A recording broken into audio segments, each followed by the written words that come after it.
در خط خبرها: انتشار فهرست کارمندان سفارت پاکستان در کابل، اتهام جنایات جنگی به نیروهای ویژه بریتانیا و تقاضای غرامت از طالبان،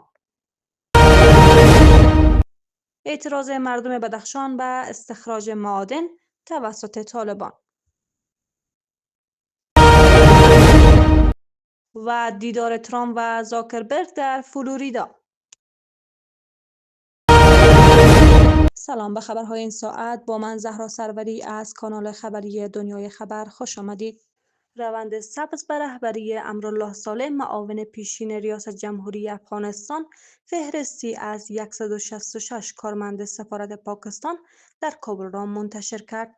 این سازمان ادعا می‌کند که این افراد مأموران سازمان استخبارات نظامی پاکستان یا ISI هستند که پس از سقوط جمهوری اسلامی افغانستان به افغانستان اعزام شدند. اما منابع دولتی پاکستان این ادعا را رد کرده و گفتند که این افراد کارمندان غیر نظامی وزارت امور خارجه هستند. حکومت طالبان به اتهام جنایات جنگی علیه افغانها توسط نیروهای ویژه بریتانیا واکنش نشان داد و خواستار غرامت برای جنایات انجام شده در دوران حضور نیروهای خارجی در افغانستان شد.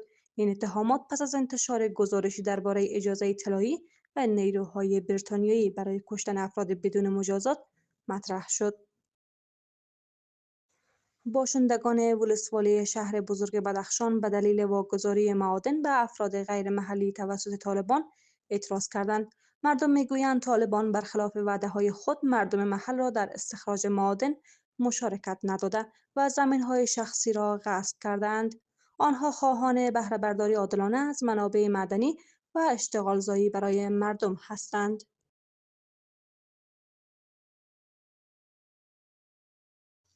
دونالد ترامپ و مارک زاکربرگ در عمارت مار-ا-لاگو در فلوریدا دیدار کردند. این دیدار پس از اعلام تغییرات در سیاست‌های متا شامل لغو راستی آزمایی مطالب و تغییرات در سیاست‌های تنوع و برابری انجام شد.